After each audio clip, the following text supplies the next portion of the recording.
Good evening. Now, joining me this evening to understand what the latest in terms of the enactment of the two-thirds gender rule is the Senate Majority Chief Whip, Mr. Irungu Kang'ata. Good evening. Thank you, sir. Thank you for creating time. So, if we may just get straight into this. Now, there have been 6 petitions to seek the CJ's intervention on the issue of enacting the two-thirds gender rule, and Parliament in itself has been given 4 court orders to enact the rule, but still nothing has been achieved up to date. Why is it so hard for Parliament to pass this rule? We do not have constitutional timelines, yes. And therefore Parliament was still debating, discussing on the best way to achieve that rule. Yeah. And for me, Parliament has not abrogated or breached any law, and therefore, from where I see it, that advisory was not timely. Okay. Now, you've talked of Parliament not having the right constitution or the way to follow for that. And this is something that the leaders have over time always said, that the document, the constitution in itself, is a progressive document. It needs time for its mandate to be achieved. But Kenyans and people are asking, how long are they going to use the term of being progressive? How long is progressive, and what needs to be done then? For me, the cure would have been to amend the constitution, yes, and clearly provide for timelines within which Parliament should have enacted that gender role. But currently, as we speak, the constitution is silent.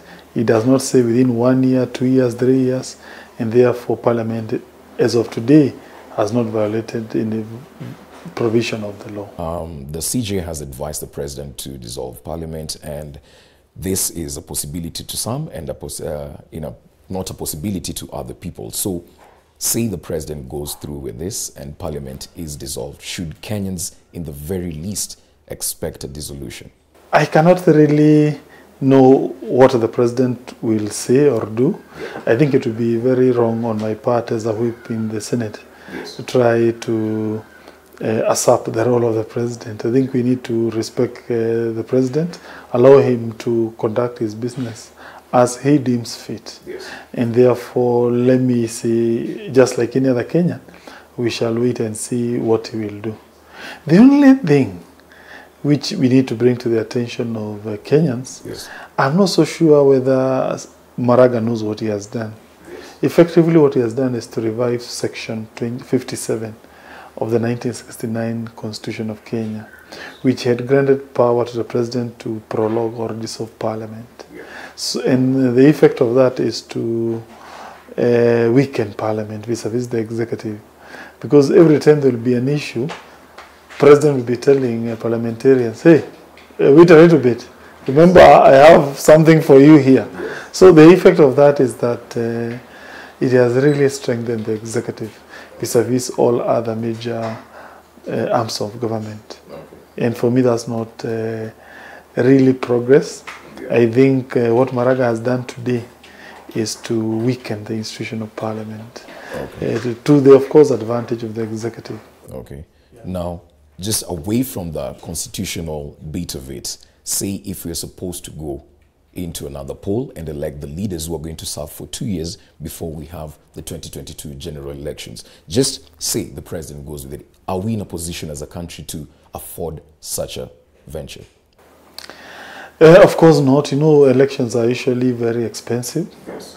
And also, when people go to an election, they elect leaders, expecting them to serve 5 years. Of course, if individually a parliamentarian can lose a position by virtue of a petition, election petition, maybe a parliamentarian can die in office. But dissolving Parliament as an institution, to me, that is no joke. It is something that is so major and fundamental. Yes. And that is why I'm saying what Maraga has done is essentially to kill the doctrine of separation of power. Yes. Now Parliament will most likely serve at the mercy of the executive. Yeah.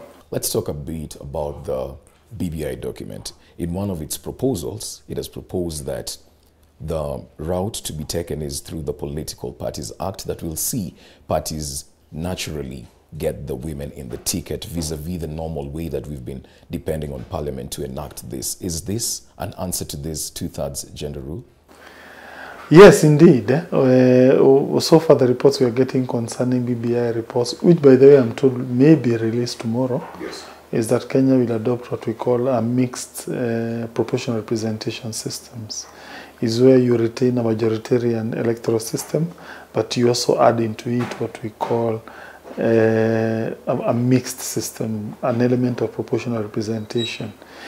In a nutshell, you increase the slots of nominated persons, and then you use that one now to increase the number of women into parliament.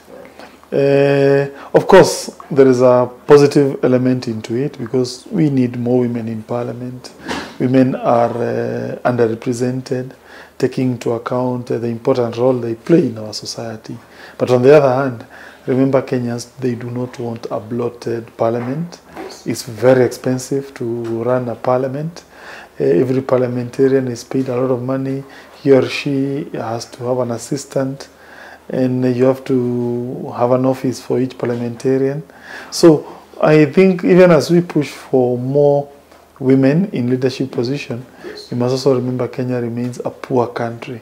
In fact, when you go to China, they have about 2,000 members of parliament in a country of about 1.4 billion.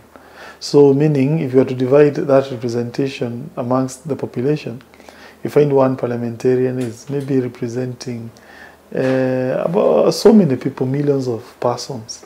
But in Kenya, it's the very opposite. One parliamentarian represent fewer persons per capita vis-a-vis countries like India, like China. In a way, that means then, ideally, if you want to save money, if you want to have more money, that goes to address the core problems of Kenyans like hospitals, schools, healthcare. I think issues like to that gender, they're important, but I'm not so sure whether they should really reach a situation where we are putting all our resources towards upholding such kind of a principle. All right. Now, just as we wind up, I've had this conversation with different people, asked different personalities the reasons as to why we haven't necessarily been able to achieve this 2/3 gender rule. And some people are saying that time is time. It's enough. Ladies should also just step up. Now, is this an issue about women leaders stepping up, or it's an issue where they're being held back for them not to step up? Yeah, there are those who argue that because women have been traditionally been marginalized, once they go to elective politics, they are not on the same pedestal with men. They don't own a lot of properties. You find more and more men are the one who own titles. They own businesses. So therefore, surely, they can't really compete on the same pedestal. And therefore, you need what we call positive discrimination to have more women in leadership position. But on the other hand, there's another school of thought that argues that women should fight it out. That in this world, people should not beg or be given things. Particularly in politics, no one gives you anything for free. You're supposed to fight, and once you get it, you really deserve it. For me, I think the answer lies there between those two extremes. There's an element of the requirement for us to support women in a positive discriminatory basis. But on the other hand, also we need to encourage our women to fight it out. Yeah, we have seen young people without no money becoming parliamentarians, women also winning major positions. Currently, we have 3 governors who are women. We have 3 senators who are women. That was not there before. So I think our society is changing positively.